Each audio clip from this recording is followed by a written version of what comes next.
Waweze kupata pali ya kupeleka korosho zao na alafu maisha iweze kuendelea.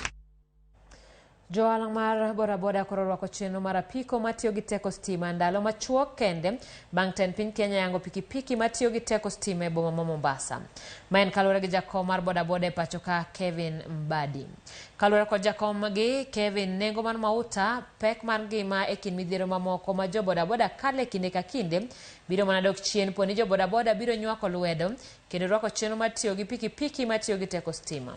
Kagitwak e kinde nyasi mar yawo ayanga pis mar riwruok mar jo bodaboda, Mbadi ne oywak kaluwore gi meko mar obila e thoth apaya ma chuny boma. Riwruokwane dhi miyo wadhi keto jowadhi bedo safe nikech jonjore sana osedonjo iwa kendo mogi wuondre ni gin jo apiko to gitiyo ga pike kwelo, gitiyo ga pike tongo jowa.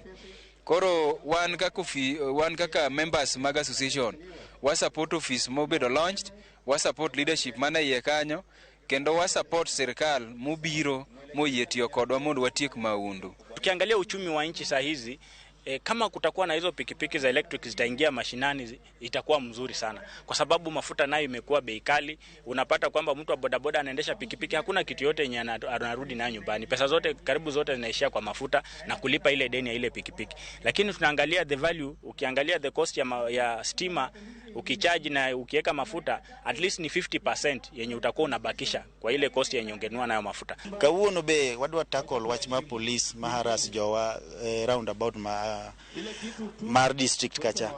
As from today wadwa ng'eyo to giwe kosok ginyal we, ko ginyal we wabro golo orders, wan gi power magolo order ni mondo jowa odhi central wapenji kara ok giwinj wach, wanyalo timo mano. Tiano yetu na hao watu by now it is very much cordial, watu na shida na wao, tunaendelea vizuri, wanatusaidia katika upande wa security, tukifanya kazi pamoja na tumefurahia sana kufanya kazi na hao watu. Chama na amekuwa akija kwa ofisi yangu, akija kunielezea vile kazi inaendelea hapa Kisumu County na